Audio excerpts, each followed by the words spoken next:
इस मऊ की एक जीत ने, मऊ की जनता ने इतना बड़ा संदेश हमारे राष्ट्रीय अध्यक्ष जी को दे दिया।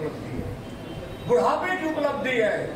एक गाना बहुत पहले हम लोग सुने थे कि जवानी पाकर आई कुंवर सिंह के मुछिया, तो जवानी हमारे अध्यक्ष जी की आ गई थी इस चुनाव में, और इतनी भारी अंतर से चुनाव को इनके नेतृत्व में जीता गया कि राष्ट्रीय अध्यक्ष जी ने खुश होकर कहा कि गुरुनाथ जी लो तुमको मैं सच्चा सचिव देता हूँ समाजवादी पार्टी को, और तुम्हारी 5 विधानसभा, केवल 5 विधान 6 लगा के काम लेना, और 2024 में लोकसभा जिता के आना। मैं सबका सम्मान फिर करने का काम करूंगा। साथियों, स्पष्ट उनके गाना में लाइन थी, लेकिन गाना को गाना के रूप में लेते हैं। आज संविधान खतरे में है, आज लोकतंत्र खतरे में। आपका नहीं पाऊंगा, हमारे राष्ट्रीय सचिव जी हैं, खुद बताएंगे। आज आरक्षण खत्म, आज धर्म मजहब की केवल बात हो रही है। इसलिए हम जो वर्कर हैं, वह जो है यादव को, मुसलमान को थोड़ा कम जाकर के राजभर, चौहान, और सबसे जरूरी जो है वो दलितों में जाना बहुत जरूरी है, क्योंकि घोषी विधानसभा जिन्हें उनकी नेता ने नोटा दबाने का आदेश दिया था, उन्होंने नोटा को नकार दिया और समाजवादी पार्टी की साइकिल को भारी बहुमत से जिता दिया।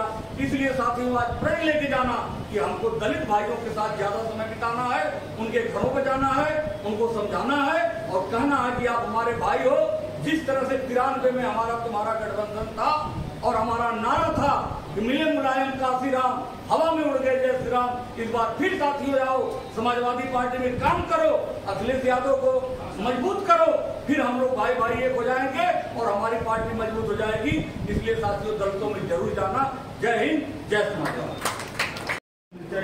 यादव सीधे आप संबोधित करेंगे, स्वागत करिएगा, भाषण दीजिए, समय का बहुत अभाव है। इंसानियत दिल में होती है यारों, वसीयत नहीं।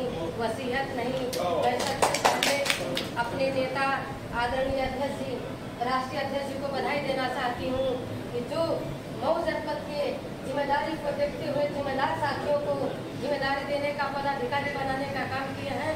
मैं सबसे पहले उनको प्रणाम करती हूँ। और मऊ जनपद के हम सबके नेता, हम सबके दिलों की धड़कन, जो हमारे बीच में मैंने लगातार 10 वर्षों से देखती हूँ। जो लोग मऊ के हैं उनको तो देखती ही हूँ, लेकिन आदरणीय राय साहब का मैं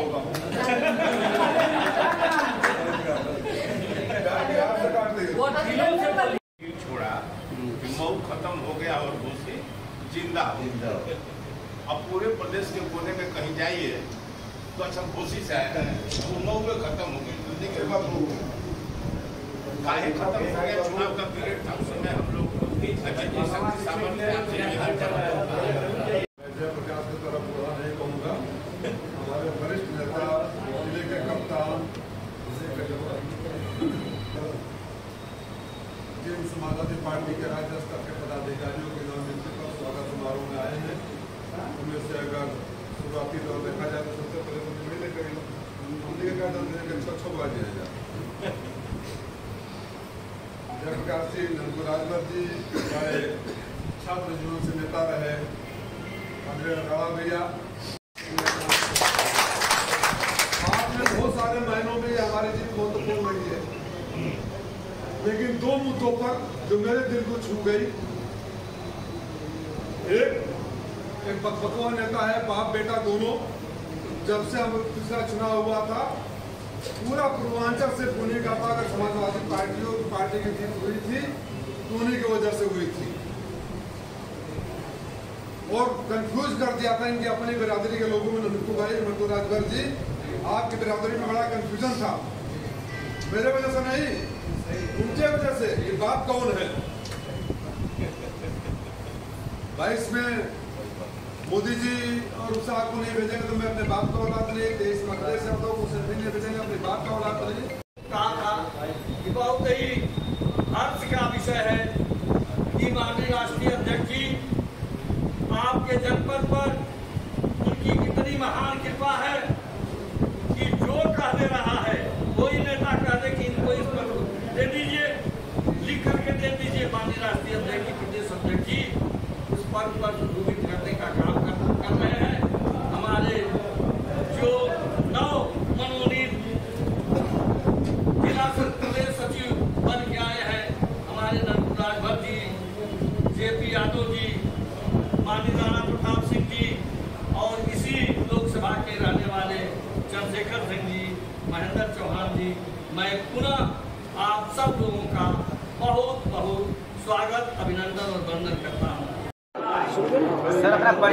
और आज किस तरह का कार्यक्रम बताएं? मैं राणा सिंह रतनपुरा सचिव बन करके पहली बार आया हूँ इस समाजवादी पार्टी के कार्यालय पर, और हमारे जनपद के सभी नेता मिल करके हमारा स्वागत किए हैं और अध्यक्ष जी को धन्यवाद ज्ञापित किए। घोष जीतने के बाद क्या कहेंगे आप? खुशी की जीत इस देश को, इस समाज को और विशेषकर उत्तर प्रदेश को एक नई राह दिखाई है, जहां जातिवाद धर्मवाद का अवसान प्रारंभ हो गया है। इतना ही कहना। लोकेशन देख रहे हैं आप? लोकसभा का चुनाव अगर घोषी की तरह हुआ तो हर जगह समाजवादी इंडिया जीतेगी। 2024 को लेकर क्या तैयारियां चल रही? कार्यकर्ताओं में आप जोश भर रहे हैं, लगातार फार्म 6 साल भरने की बातें कर रहे हैं, क्या? अभी आपने सुना हमारे अध्यक्ष जी को, उन्होंने कहा कि मतदाता सूची से लेकर के कार्यकर्ताओं के बीच जा करके उनको उत्साहित करना, उनको ऊर्जावान बनाना, हम लोग फिलहाल इसी काम में लगने जा रहे हैं। ऐसे में भाजपा नेता लगातार आरोप प्रत्यारोप का दौर है। चुनाव के दरमियान एक व्यक्ति जो है कि डीएम मऊ को टिप्पणी करते हुए धमकी दी थी, आज वो पता चला कि वो सपा का कार्यकर्ता भी निकल गया, जिसे आज गिरफ्तार किया गया। क्या एक चीज आप निश्चित रूप से नोट करें, किसी भी बड़े अधिकारी को, डीएम हो, एसपी हो, सीओ हो, एसओ हो, कोतवाल हो, देश का प्रधानमंत्री हो और उत्तर प्रदेश का मुख्यमंत्री हो, ऐसे लोगों के खिलाफ आवाज उठाने का काम अगर कोई कर सकता है और कुछ है नहीं है, वह समाजवादी विचारधारा का जरूर ही होगा।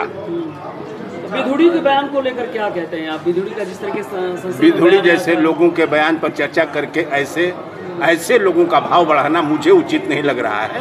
ऐसे लोगों पर प्रतिबंध ऐसा लगना चाहिए कि जिंदगी में कभी कुछ न लड़ पाए। आपके पार्टी के एमएलसी लगातार रामचरितमानस पर बेतुका बयान दे रहे हैं, किस तरह देखते हैं आप? सनातनी हैं, हिंदू धर्म से जुड़े हैं, हिंदू धर्म के हैं, आप किस तरह इस बयान को देखते हैं? उसको